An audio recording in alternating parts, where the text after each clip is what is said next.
Prezados ouvintes, boa noite a todos. Eu sou Graça Cipriano e este é o programa Estudando a Mediunidade. Estamos novamente na companhia de vocês dessa terça-feira, a partir das 22 horas, para mais esse programa com tanta audiência, que tanta alegria nos dá, podemos interagir com os nossos ouvintes. Obrigada a você que está aí conosco, nos acompanhando, interagindo, fazendo as suas perguntas. Isso é muito bom, a gente já gosta muito quando as pessoas fazem as perguntas. Não deixe de entrar no nosso chat, www.radioespírita.net.br. Também a Rádio Espírita Chico Xavier, lá de Teófilo Otoni, Minas Gerais. Uma boa noite a todos os companheiros de Teófilo Otoni. É uma alegria muito grande também estar junto com vocês nessa noite. E hoje, especialmente, estamos chegando, olha a nossa camiseta, da 5ª Semana Espírita de Vitória, que estamos hoje no seu 5º dia. Hoje nós viemos de agora da palestra com o companheiro Eliomar Borgo Cipriano, que hoje falou sobre a educação do médium. Então, foi um tema muito bom, muito oportuno, e nós lá solicitamos às pessoas que fizessem as perguntas para que pudéssemos aqui, nesse programa, estar respondendo aos nossos ouvintes com muita alegria. Então, nós temos aqui o Eliomar, que vai estar respondendo para a gente as perguntas sobre a palestra que foi feita agora, terminou agora, às 9h30. Então, as pessoas não puderam fazer as perguntas porque não daria tempo, tomaria muito tempo. Então, nós resolvemos pedir às pessoas que fizessem as perguntas para que pudéssemos responder aqui no nosso programa. Então, é uma alegria muito grande e esperamos que vocês gostem hoje do programa novamente. É só fazer as perguntas que estamos aqui para responder. Eliomar, boa noite. Boa noite, Graça. Com certeza. É só lembrar para você que está nos ouvindo que a sua pergunta terá preferência sobre essas aqui. Com certeza. A gente quer interagir com vocês e o programa fica muito mais fácil, né, para todo mundo, né? Então, a gente agradece muito se vocês participarem com perguntas. Lembrando que o Mamed, que é o coordenador da rádio, está aqui a postos. Se você colocar, deixe seu recado, mesmo no deixe seu recado, que fica aí ao lado do chat, ele vai ler e vai trazer para nós a sua pergunta que você estiver formulando. Então, vamos agora, como a gente faz todas as semanas, nós vamos fazer a leitura preparatória de um capítulo, de uma lição do livro Conduta Espírita, pelo Espírito André Luiz Valdo Vieira. E nós vamos fazer a lição, é a número 5, no lar. Começar na intimidade do templo doméstico a exemplificação dos princípios que esposa, com sinceridade e firmeza, uniformizando o próprio procedimento dentro e fora dele. Fé espírita no clima da família, fonte do espiritismo no campo social. Calar todo impulso de cólera ou violência, amoldando-se ao Evangelho de modo a estabelecer harmonia em si mesmo perante os outros. A humildade constrói para a vida eterna. Proporcionar às crianças os fundamentos de uma educação sólida e bem orientada, sem infundir-lhes medo ou fantasias, começando por dar-lhes nomes simples e naturais, evitando a pompa dos nomes famosos, suscetíveis de lhes criar embaraços futuros. O lar é a primeira escola.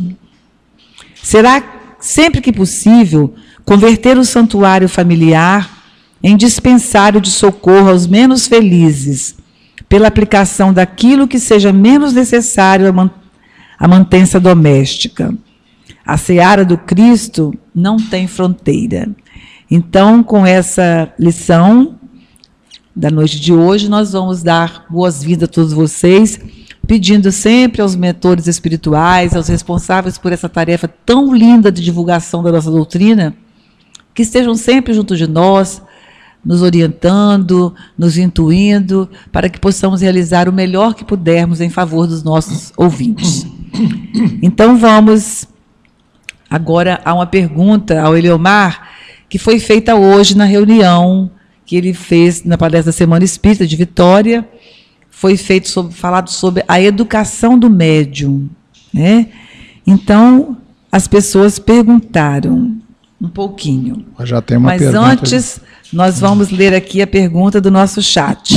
Nós queremos registrar a presença da nossa companheira Marta Cambará, lá do Paraná.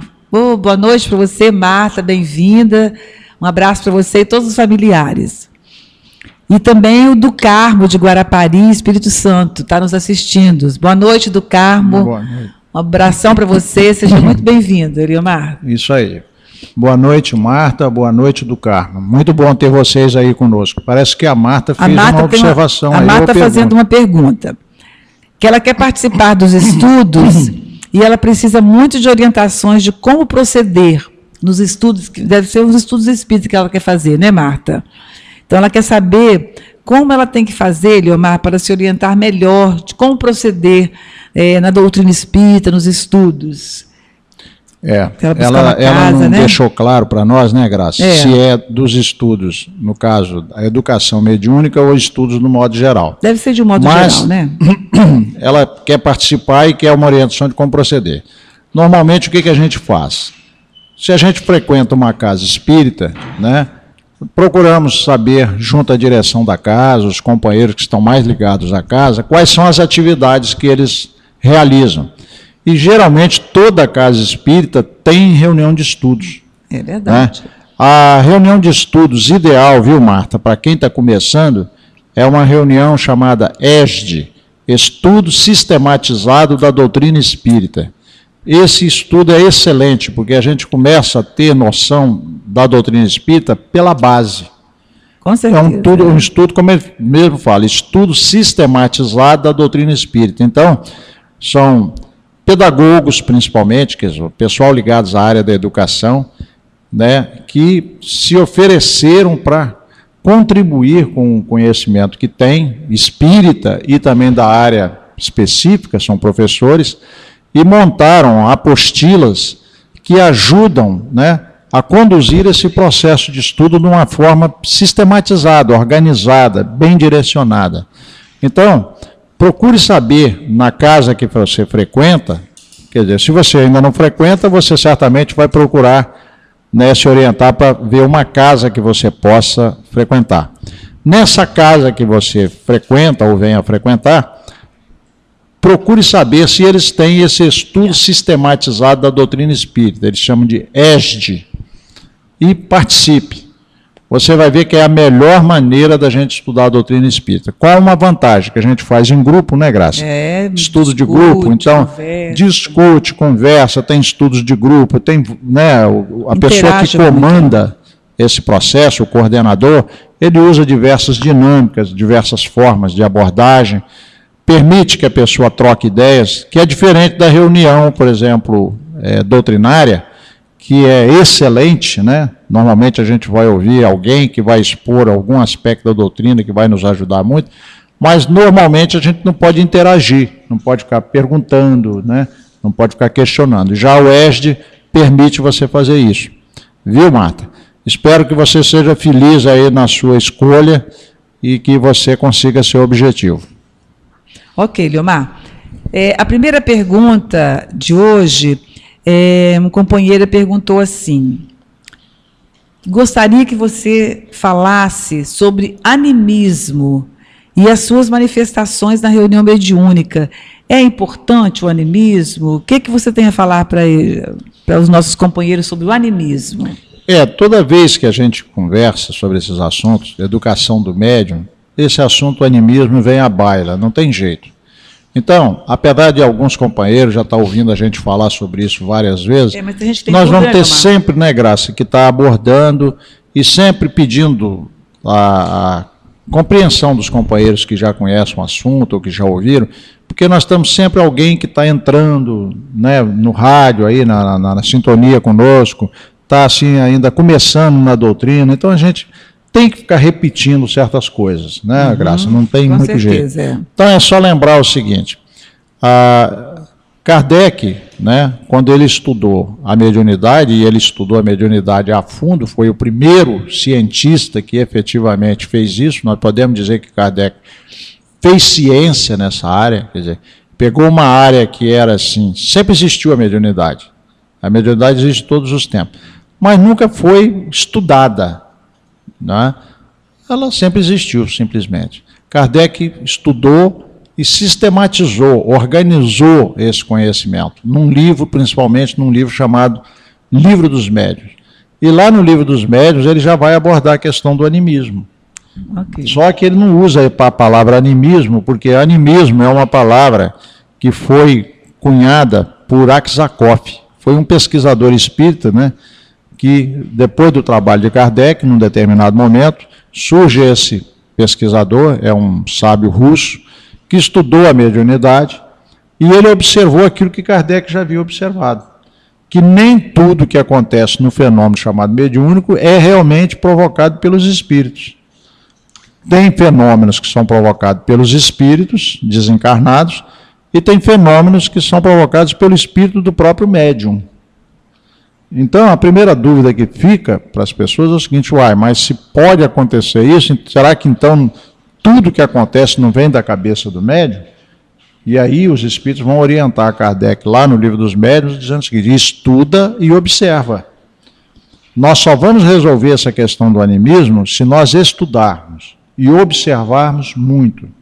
Então, na medida que nós estudarmos e procurarmos saber como é realmente o mundo espiritual, estudarmos como são os espíritos, a categoria dos espíritos que comunicam, enfim, fizermos uma série de estudos, que nós não vamos poder detalhar tudo aqui agora, nós vamos aprendendo a discernir as coisas, vamos entendendo. Por exemplo, tem pessoas que vão fazer o contato com os espíritos achando que todo espírito é sábio. Não é só porque ele passou por lá de lá, né, Leomar? Não é que a pessoa ele sabe tudo, né? Que ele sabe tudo, que ele pode orientá-la na sua vida. Não. Ora, se nós perguntarmos a determinados espíritos algumas coisas de nossas vidas e pedirmos orientação, nós poderemos receber orientações muito equivocadas. Por quê? Primeiro nós temos que fazer aquele teste que Jesus orientou. Qual foi o teste que Jesus orientou? Nós conhecemos a árvore pelos frutos. Não é? Então, isso serve tanto para analisar o próprio comportamento do médium, que vai interferir ou não na resposta dos espíritos, como também interpretar corretamente quem é o espírito que está ali. Então não é porque ele é um espírito que está desencarnado que tudo que ele falar a gente vai aceitar, né? Esse é um cuidado que precisa ter. A outra questão é se aquilo que está vindo provém de um espírito desencarnado ou provém do espírito do próprio médium. Então, quando Kardec fez essa pergunta para os espíritos, ele perguntou o seguinte, traduzindo de uma forma bem simples, um médium, por exemplo, se ele estiver psicografando, ele psicografando automaticamente aquilo é um espírito desencarnado que está ali, pode ser e pode não ser. Pode não ser. Aí alguém pode dizer assim, mas então pode ser da cabeça do próprio médium, então esse negócio de espírito, espiritismo, de mediunidade, isso não tem fundamento. Não, o espiritismo é ciência também. Ele é filosofia, é religião, mas é ciência. Nós precisamos estudar, observar. Então nós vamos observar que o indivíduo vai psicografar certas coisas que realmente não pertencem a ele. Não está, inclusive, dentro das suas possibilidades. É completamente diferente do seu modo de ser. E aí nós vamos verificar que ali, ou às vezes está muito acima do próprio conhecimento do médium aquilo que vem, né? Denunciando ou demonstrando que tem uma entidade, tem algo que está vindo. Mas em certas situações, o próprio espírito do médium pode psicografar. Agora, esse é um aspecto. A pergunta que foi feita, ela nos leva mais para o lado da psicofonia. Porque fale sobre animismo, suas manifestações na reunião mediúnica, é muito mais, aqui no caso, a questão da psicofonia. Como é que seria um caso de animismo numa reunião mediúnica? Acontece com alguma frequência, não é todo dia, mas acontece. O médium, ele é da psicofonia, quer dizer, os espíritos comunicam através dele, através da fala. Então, uma hora vem João, outra hora Maria, Antônio, né? Margarida, e por aí vai. Só que numa determinada situação, ele pode fazer um transe, uma entidade, uma suposta entidade começa a falar através dele, contando uma história, ou presa numa certa situação. Você vai atender esse espírito, um suposto espírito desencarnado, e na verdade não tem espírito desencarnado ali. O médium fez um transe, esse transe favorece que ocorra aquilo que a gente chama de terapia de vidas passadas. O que ocorre na terapia de vidas passadas. Quer dizer, há uma imersão do passado do próprio médium ali. O transe, ele tanto pode servir para dar condição de uma entidade desencarnada falar através do médium, como pode permitir que o próprio inconsciente do médium, esses registros das encarnações anteriores, venham à tona. Então você vai ter uma coisa e outra. Agora ela perguntou qual é a importância. Importantíssimo, porque veja bem, Graça, às vezes o médium, quando ele chega a trabalhar, mesmo quando está trabalhando, ele é vítima ainda de algumas dificuldades. Ele pode ter um trauma de vida passada que ainda está influenciando na sua vida. Ele pode ter certas ansiedades que estão ligadas a esses traumas, não é? Muitas vezes ele vai precisar de, além da tarefa mediúnica, ele vai precisar de uma ajuda médica, de um bom psicólogo ou de um bom psiquiatra para ajudá-lo. Só que, às vezes, a espiritualidade promove isso também. Para que o médium possa chegar num ponto ótimo de trabalho, ele precisa superar certas dificuldades internas que ele traz, dificuldades emocionais.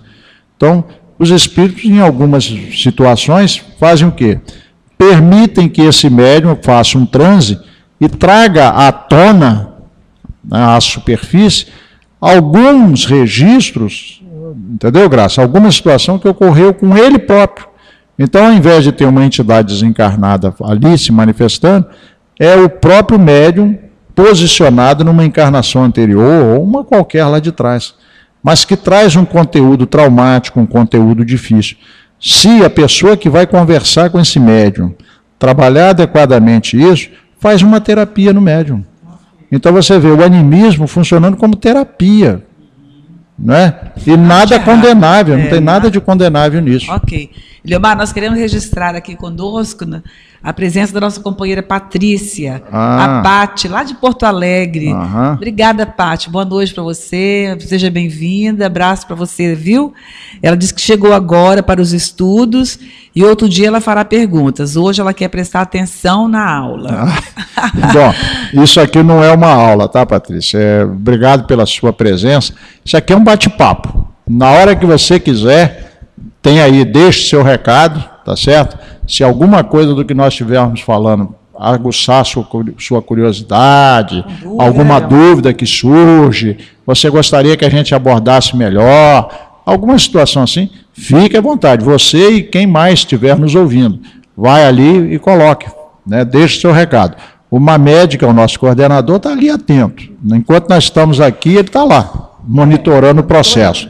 Qualquer coisa ele traz para nós aqui na mesa e a gente interrompe o nosso processo aqui de conversa e teremos o máximo prazer de atender, ou de tentar, pelo menos, atender. Vamos lá. Eliomar, essa pessoa perguntou o seguinte: qual deve ser o comportamento de um indivíduo que deseja trabalhar na reunião mediúnica?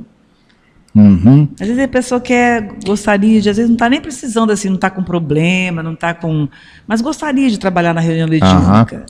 Veja bem, a gente nunca deve tolher a pessoa, né, que deseja alguma coisa, principalmente que quer crescer, que quer melhorar. Então muitas vezes a pessoa diz assim: olha, eu não sei nem direito se eu sou médium, se eu não sou, eu não sei nada sobre esse assunto, mas gostaria de estudar. Ora, se você tiver um grupo em formação na casa, você vai formar um grupo de estudo da mediunidade, você pode acolher essa pessoa. Aí ela fala assim: mas eu não sei, nem se eu depois vou querer trabalhar com mediunidade, não sei se eu tenho essa faculdade. Não tem problema. Ela pode participar do grupo com o intuito de conhecer o assunto. Entendeu? Então, não há nenhuma inconveniência nisso. Agora, Para entrar na reunião mediúnica lá na frente, aí o comportamento vão ter umas implicações. Quando nós formos estudar, por exemplo, lá o programa 2, por exemplo, tem a apostila 1, que é o programa 1 para conduzir esse trabalho da educação do médium. Depois nós temos o programa 2. Quando nós estamos no programa 2, que já avançamos, isso aí já tem mais de um ano que essa reunião está em processo, nós estamos realmente nos encaminhando para possivelmente formar uma reunião mediúnica com aquele grupo.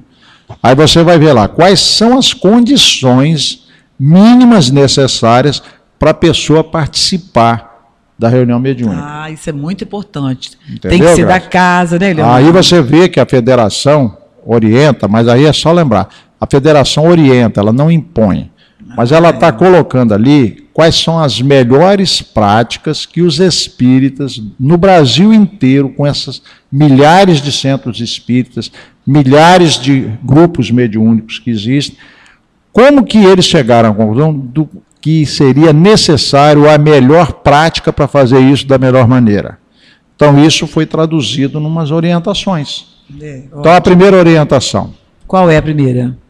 Participar das atividades da casa. Pois é, tem gente que vai só na reunião mediúnica, né, Leomar? Tem que participar das atividades, arranjar um trabalhinho pequenininho que fosse, ajuda na biblioteca, ajuda na livraria, ajuda na limpeza da casa, na troca de toalhas, né, na arrumação, tanta coisa que pode arrumar. Se a pessoa não gosta disso, mas pode participar da evangelização infantil. Evangelização infantil. Pode evangelizar o adulto. É tanta coisa, né? Mas não é só mediunidade, não. Né?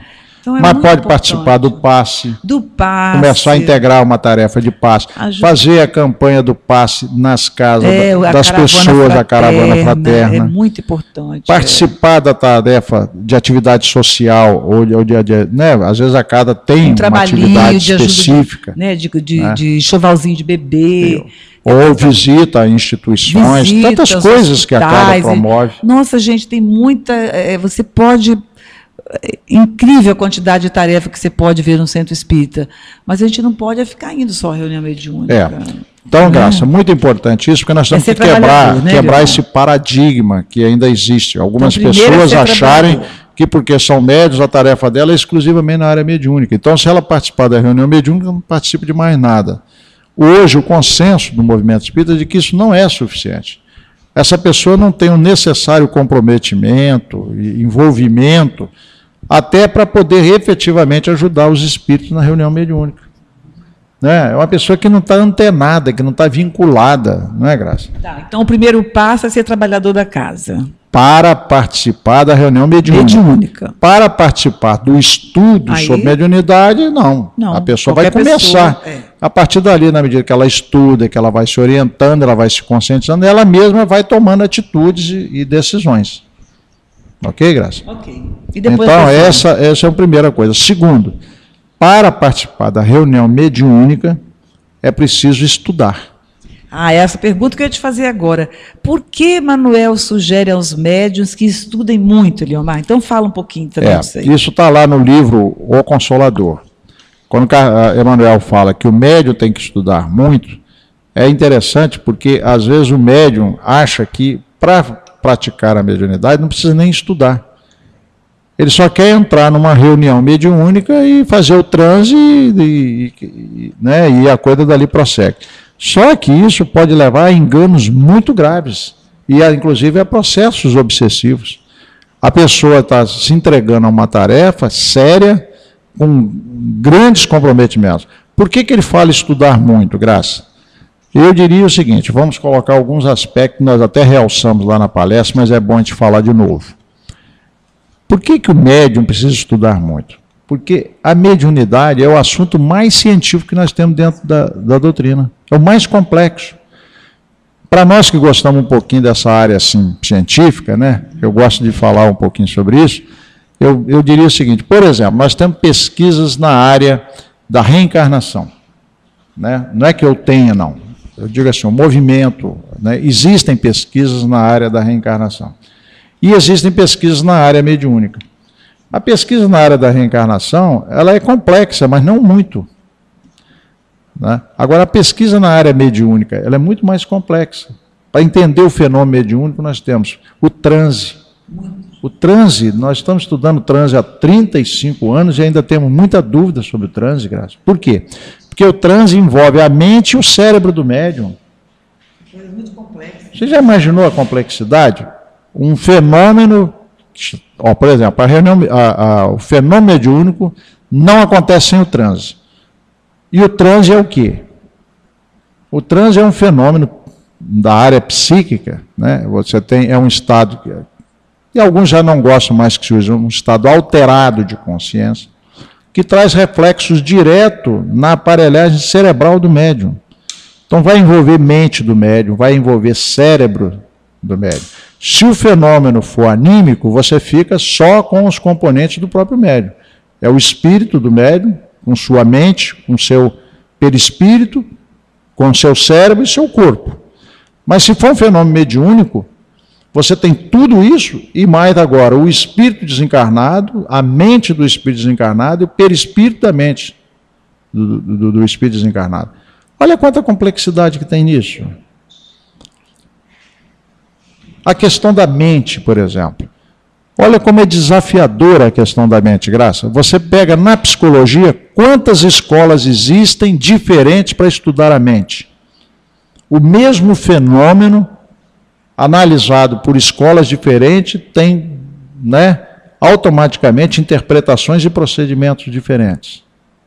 Se você for para a área da psiquiatria, quanta complexidade existe na área da psiquiatria? Na área da psicanálise e por aí vai. Muito complexo. Como querer simplificar um fenômeno que envolve mente, que envolve cérebro, que envolve perispírito? É verdade. Então, quando Emmanuel fala que o médium tem que estudar muito, ele está falando uma grande verdade. Né? Eu não estou querendo dizer que eu estudo muito, né, Graça? Mas nós estamos na reunião mediúnica há 35 anos. Eu considero desafiadora, ou desafiador certos aspectos da mediunidade, eu considero extremamente desafiadores. Será que é isso? Mas será que não pode ser aquilo? Nós temos que observar muito, tem que estudar muito. É aquilo que o Espírito falou. Estuda e observa. Estuda e observa. Precisamos aprender a observar muito e estudar muito e sempre estar numa posição de aprendiz. Isso, muito Se bem. nós começarmos a achar que somos os doutores nesse assunto que entendemos, com certeza vamos começar a recuar. Com certeza. Eliomar, a gente quer registrar aqui mais uma vez, mais um rádio ouvinte. Pois não. Está conosco a Lilian, lá do Ceará. Ô, Lilian, Que boa beleza, hein, noite. Graça? Que beleza, hein? É lá do Paraná, é lá do Ceará. É do a Porto coisa Alegre, bacana, né? É do Porto Alegre. Pois é, E Lilian. é lá de São Paulo, é bacana isso. Vamos lá. Um abração para você, Lília. Muito obrigada pela sua presença. E fique sempre conosco. Se você quiser fazer perguntas, fique à vontade. Ela está dizendo que ela está novamente com vocês aqui conosco para ouvir esses ensinamentos maravilhosos. Fiquem com Deus. Muito obrigada. Fiquem com Deus também, Lília. É uma palavra de estímulo, né? Obrigado, Lília. Mas, essas coisas que nós estamos falando, você não é obrigado a concordar, não, tá, Lília? Se você não concordar, se tiver alguma coisa, quiser perguntar, fique à vontade, tá? Vai ser um prazer para nós. Eliomar, se a gente não souber responder, a gente vai estudar. Vai estudar, o negócio é estudar, né? Eliomar, a gente vê falar que médium tem muito medo, né? Tem medo de tudo. Por que médium tem tanto medo? É uma coisa interessante, né? A experiência tem mostrado para a gente que nem todo médium tem medo. Né? Não. A maioria, né? Tem médium que não tem medo. É interessante. O médium não tem medo. Tem pavor. Bom, alguns têm pavor, Mas, assim, tem médios que realmente não têm medo. Tá? Mas tem dúvida. E tem médiums que têm dúvida e medo. Tem as duas coisas. A pergunta é sobre medo.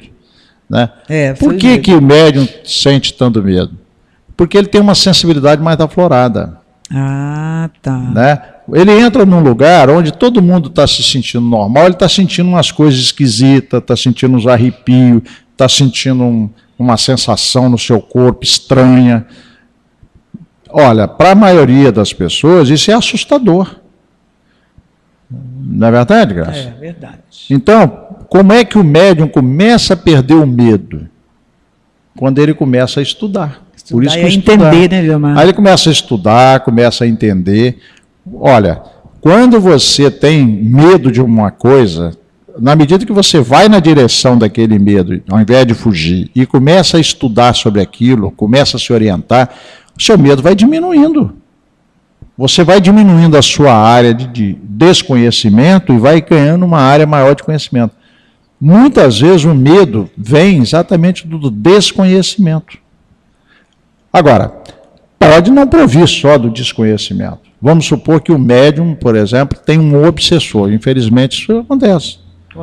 Tem um obsessor muito ainda enraizado no ódio, e toda a aproximação dele que ele faz com o médium provoca verdadeiros terremotos no médium. Entendeu, Graça?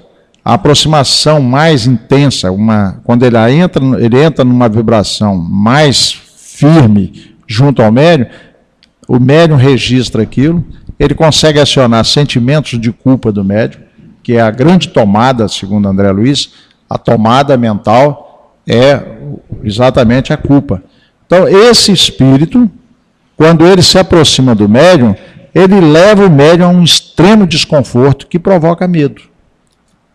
Entendeu, Graça? Então, o medo realmente existe. Agora, isso tudo é passível de superação, pelo conhecimento, pela prática, e principalmente, né, Graça, pela mudança de comportamento que o médium vai gradativamente fazendo na sua vida. Ele vai quebrando essa sintonia, essas entidades que trazem tanta dificuldade, às vezes até pavor para ele, né, elas vão perdendo a capacidade de atuar sobre ele.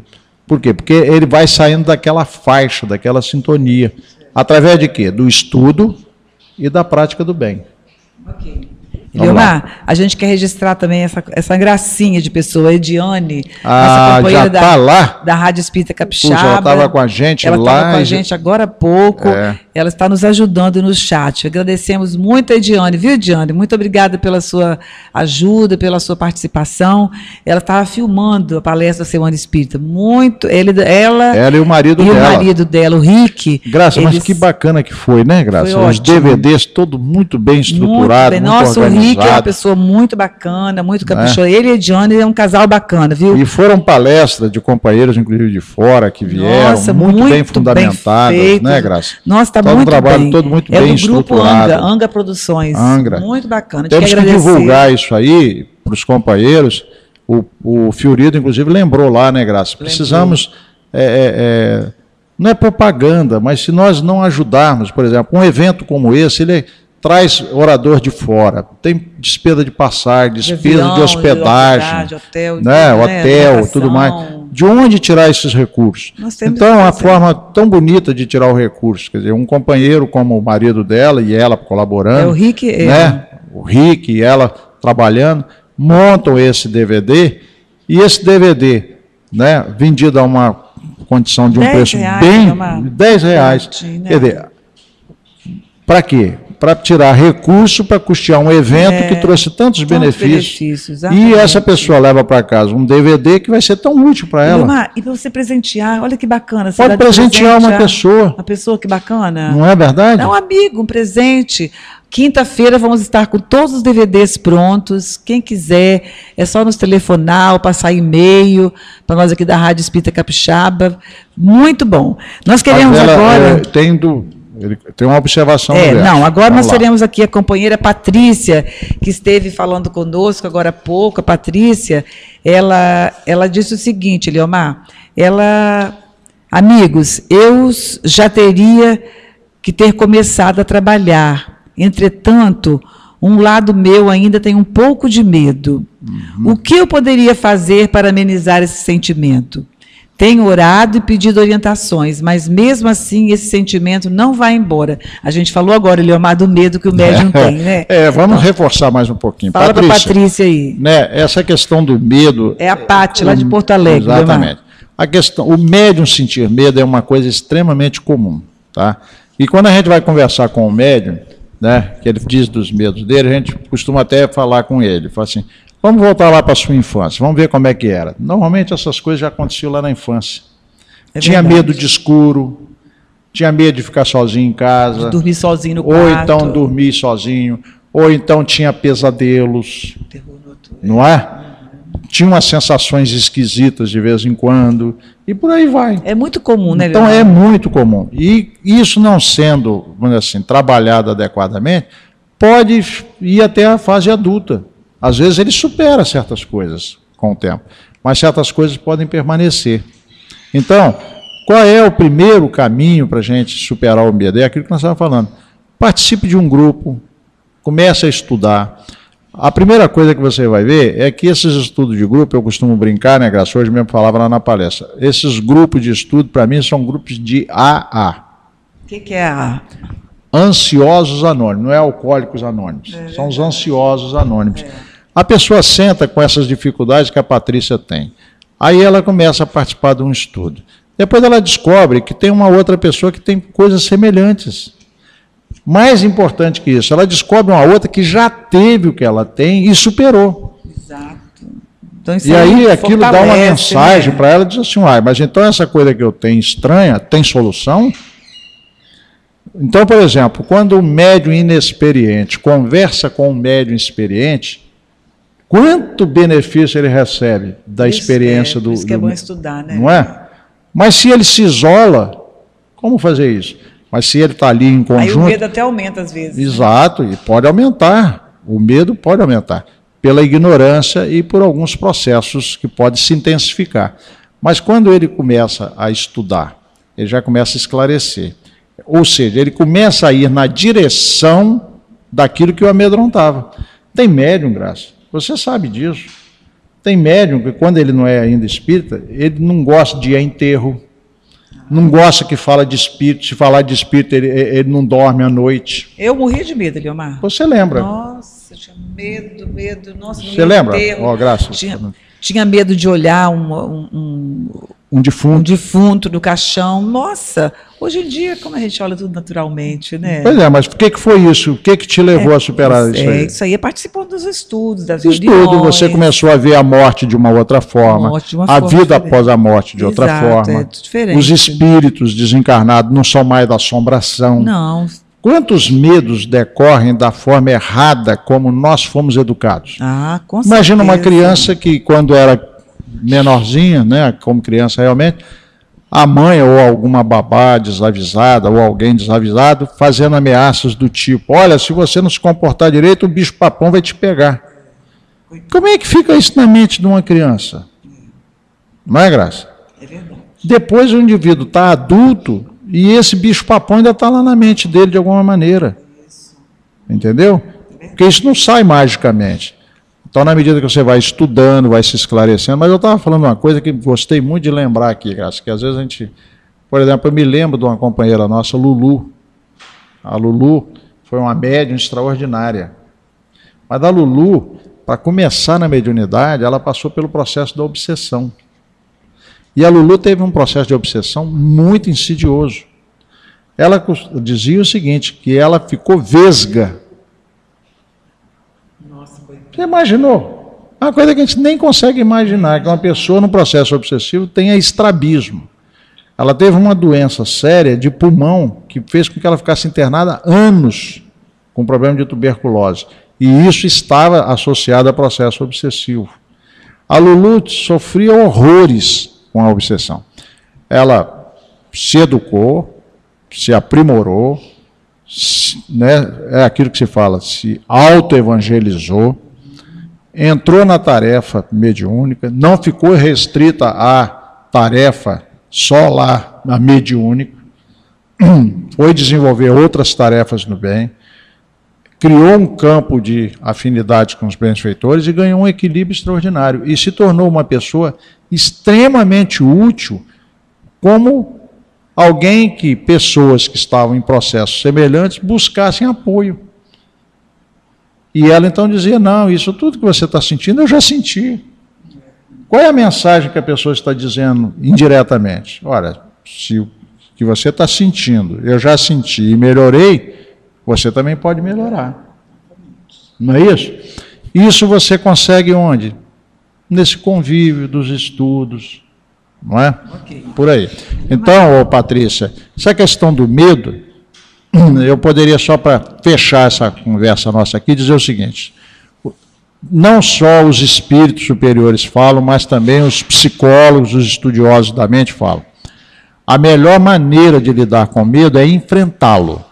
Quanto mais a gente foge, maior ele fica.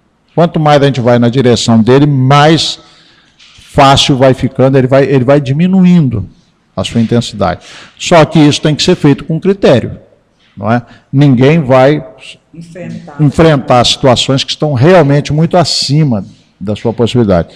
Mas com ajuda, com apoio, com orientação, e muitas vezes até de algum profissional da área, que também não pode ser desprezada a situação. Né? Às vezes, dependendo do tipo de medo, a pessoa precisa até de uma psicoterapia. Não é, Graça? Então vai buscar a terapia espiritual e, se necessário, buscar também a terapia psicológica. Hein, Leomar, uma coisa que eu achei interessante, que a Patrícia coloca aí, é que ela tem buscado a prece. É muito importante, né? Com certeza. A prece desses momentos de medo, de insegurança, é de uma grande valia. Continue, Patrícia, na oração, isso mesmo. Já que o assunto saiu para o lado do medo, vamos conversar um pouquinho mais sobre o medo, então, Graça? Vamos lá.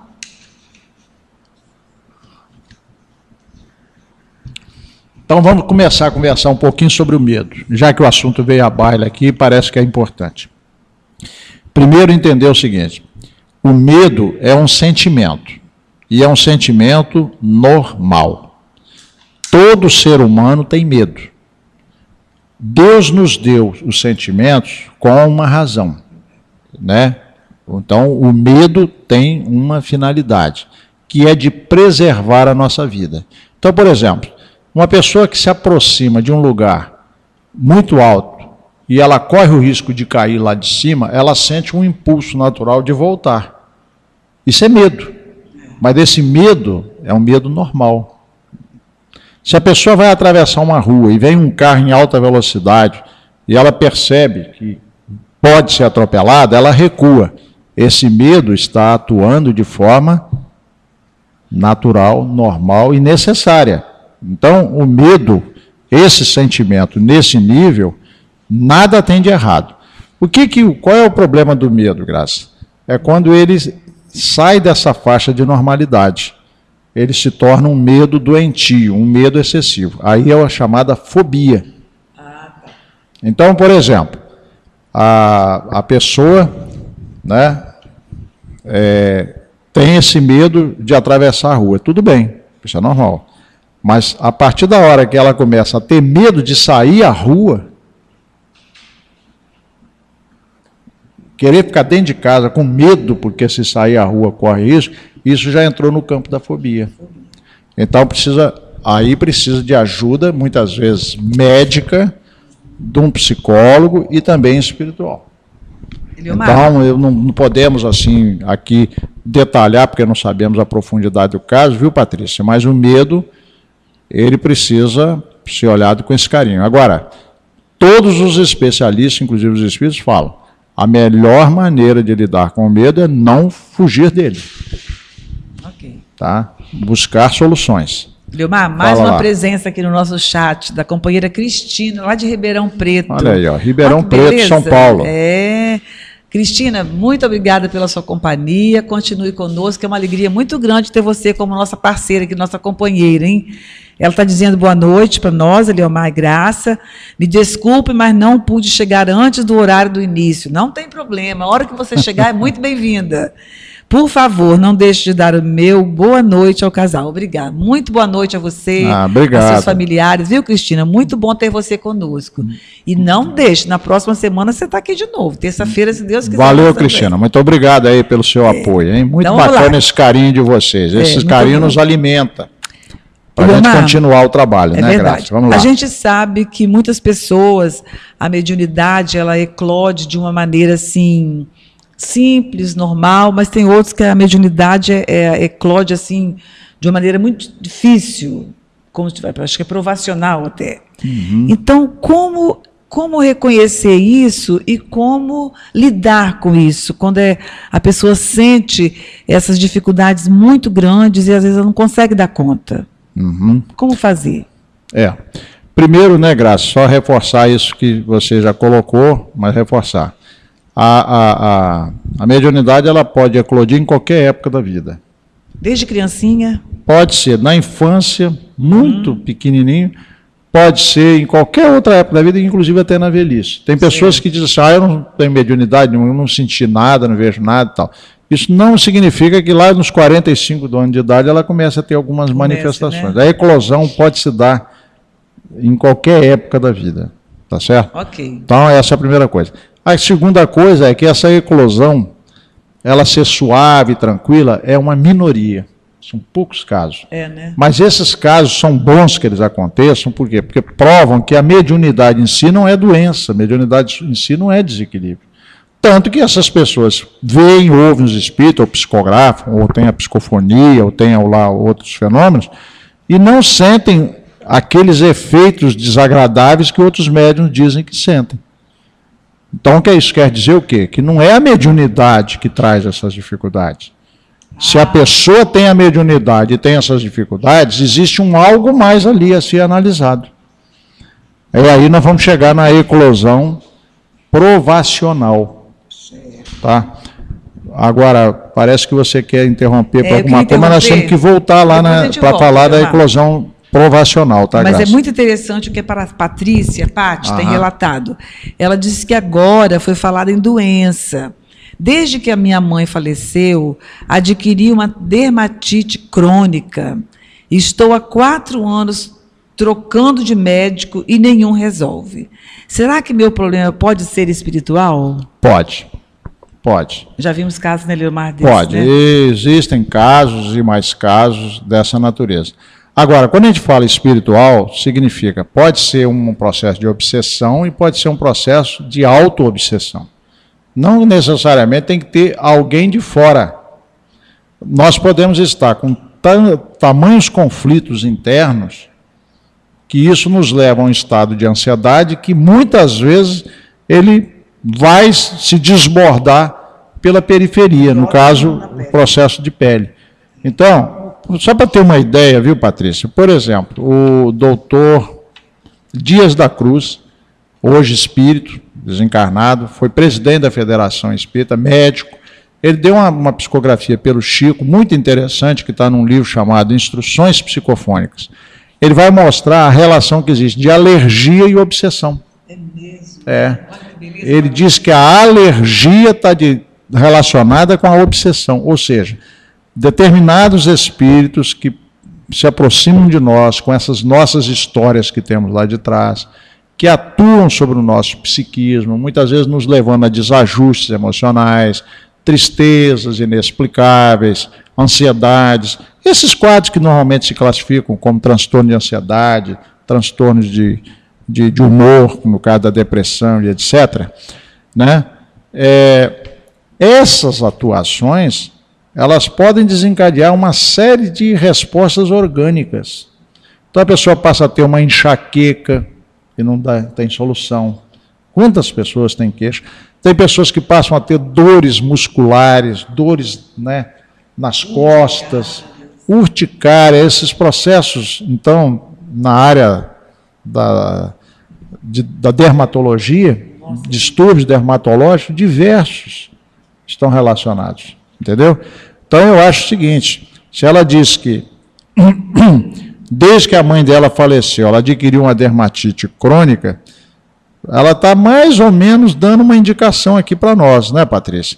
Será que você já conseguiu aceitar realmente a perda da sua mãe? Você tem que fazer essa pergunta para você. Você já conseguiu assimilar isso? Você aceitou? Ou a perda da sua mãe ainda está pesando em você? Isso pode trazer esses efeitos que você está sentindo e não ter necessariamente nenhuma vinculação com obsessão, obsessores. É a própria dificuldade interna de lidar com certas perdas que a gente tem. Então, Patrícia, Quem sou eu para aqui, de uma conversa rápida, né, tentar diagnosticar o que está acontecendo? Mas comece a tentar pelo que você acabou de escrever para a gente aqui, ó. Desde que minha mãe faleceu, adquiri uma dermatite crônica. Ou seja, essa dermatite crônica surgiu depois que sua mãe faleceu. Será que existe alguma vinculação entre uma coisa e outra? A resposta está em você. Você tem que fazer essa pergunta. Eu já aceito plenamente, tranquilamente a perda da minha mãe? Se você ainda não aceita, isso está gerando um conflito dentro de você. Esse conflito, essa dificuldade, vai nos deprimindo. Nós entramos num certo processo de depressão.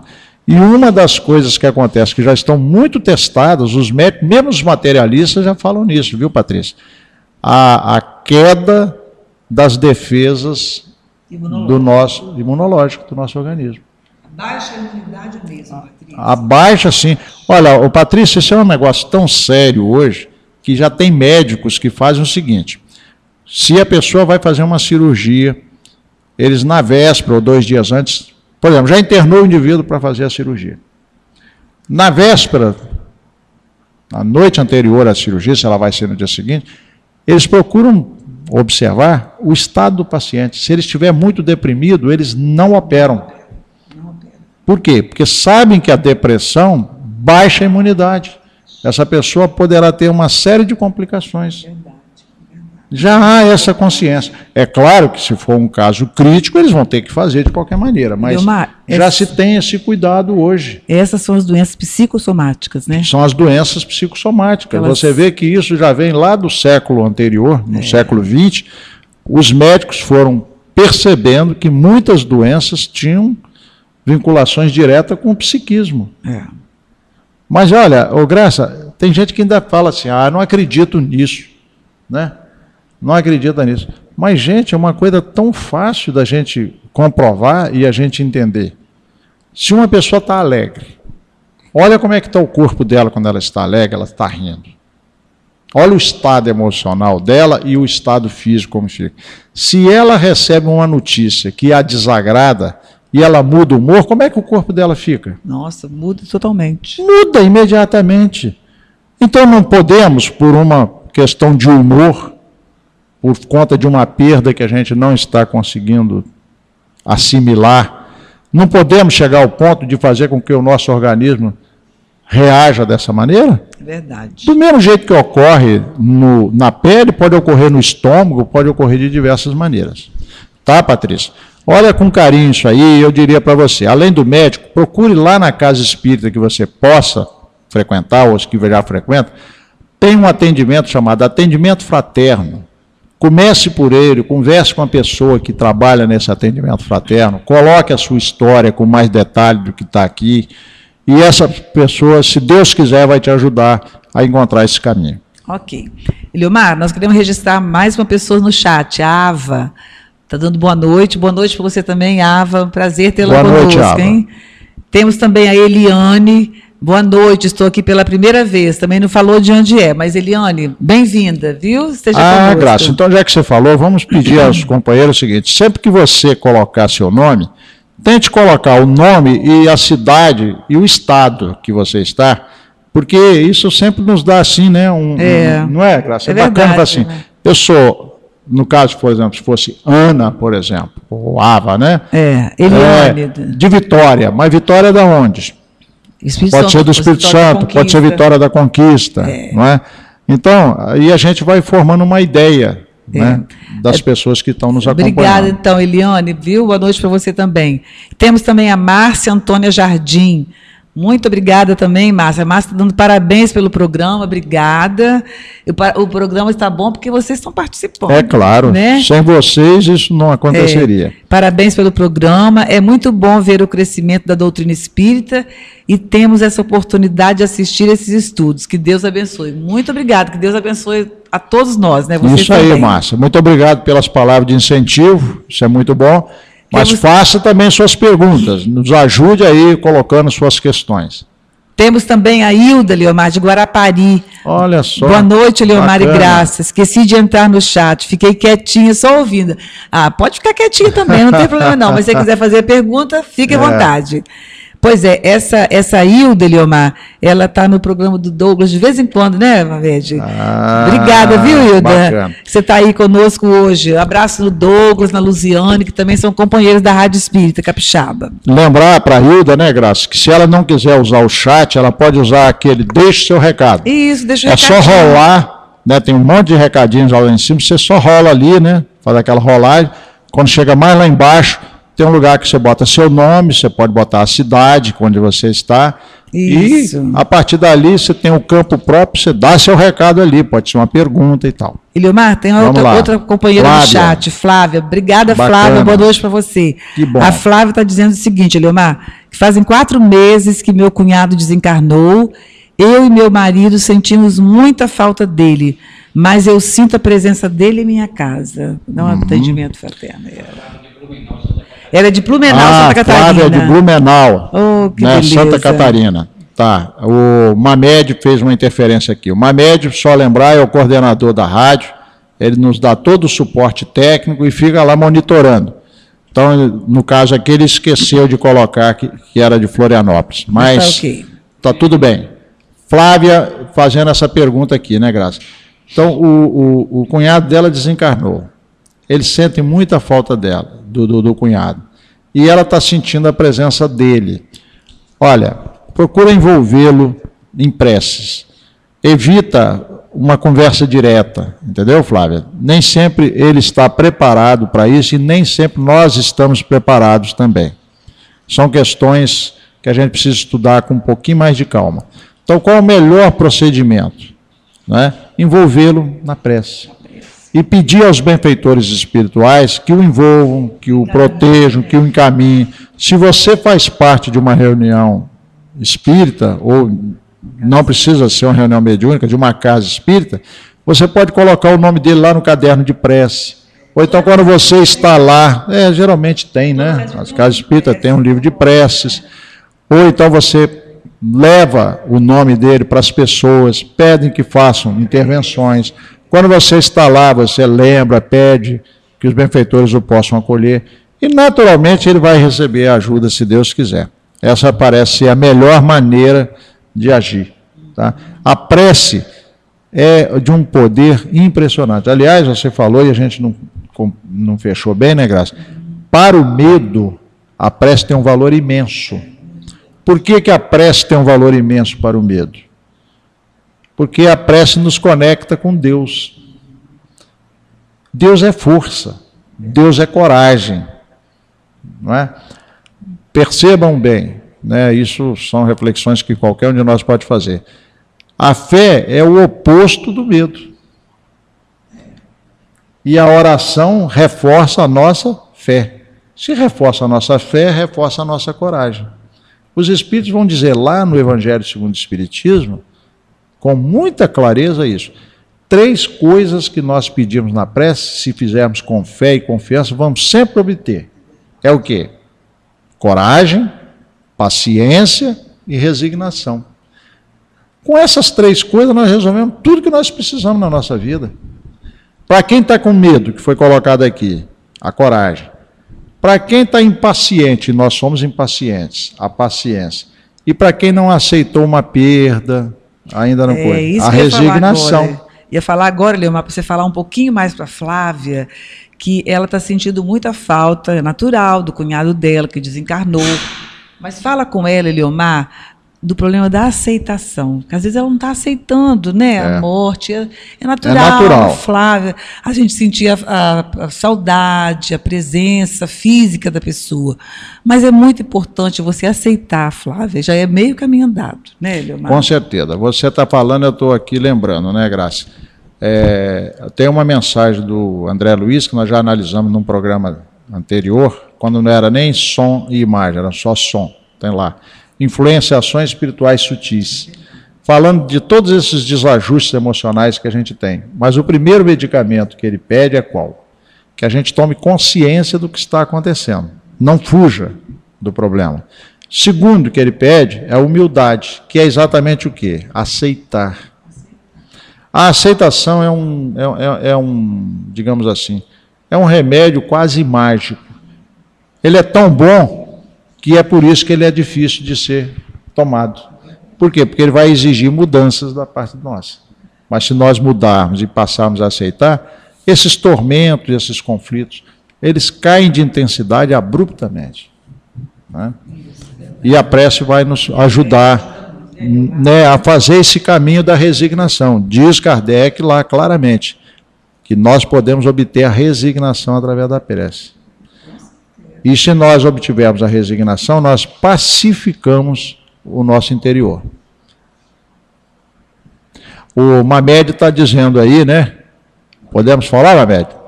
Está dizendo que nós batemos o recorde de audiência com 60 cidades nos ouvindo. 60 cidades, olha que beleza, que responsabilidade. A responsabilidade cresce, né? É a divulgação da doutrina espírita, né, Graça? De nós mesmos não temos nada, né? Isso aí, a doutrina é que responde por tudo isso. Pois é, obrigado pela participação, companheiros. Isso é muito importante. A gente quer agradecer muito a sua presença. Bom, Leomar, já passamos do horário do nosso programa, né, Alex? E com tantas perguntas ainda para responder, Leomar. Então a gente deixa para a semana que vem, não é? É verdade. Mas dessa feita, vocês vão começar a acessar. Se quiserem rever os programas que já foram ao ar, você tem aí o reprise. No chat você tem como reprisar programas que já foram feitos. Alguns deles nós chamamos de perguntas e respostas, porque foram ligados ao ENTRAI, Encontro de Trabalhadores e tal. Esse nós vamos diferenciar, nós vamos chamar de Educação do Médium, porque esse aqui veio desse evento chamado Educação do Médium. Né, Graça? E aí a gente faz hoje esse programa com esse nome, Educação do Médium, e se Deus quiser, na semana que vem a gente continua com essas perguntas, né? Mas nós ficamos muito felizes, foi com essas perguntas aqui também. Muito, né? Porque isso aqui é que nos estimula, essa participação de vocês. Eliomar, isso é muito bom para nós. A gente sabe que a participação dos nossos ouvintes é importantíssima, porque a participação de você, querido companheiro, é que dá esse colorido especial ao nosso programa. Eu estou olhando a fisionomia do Mamed lá. Não deixe de participar. O Mamed está todo feliz, por quê? O Mamed é um desbravador, lutador, ele luta por isso aqui, ele quer ver isso crescer. Então, ele está todo feliz, quer dizer, essa participação de vocês alimenta todos nós. Exatamente. E a nossa doutrina, né? Quanto mais a gente estuda, mais a gente conhece, mais a gente fica por dentro dessa doutrina tão maravilhosa. Então, a gente não pode deixar de estudar, né, minha gente?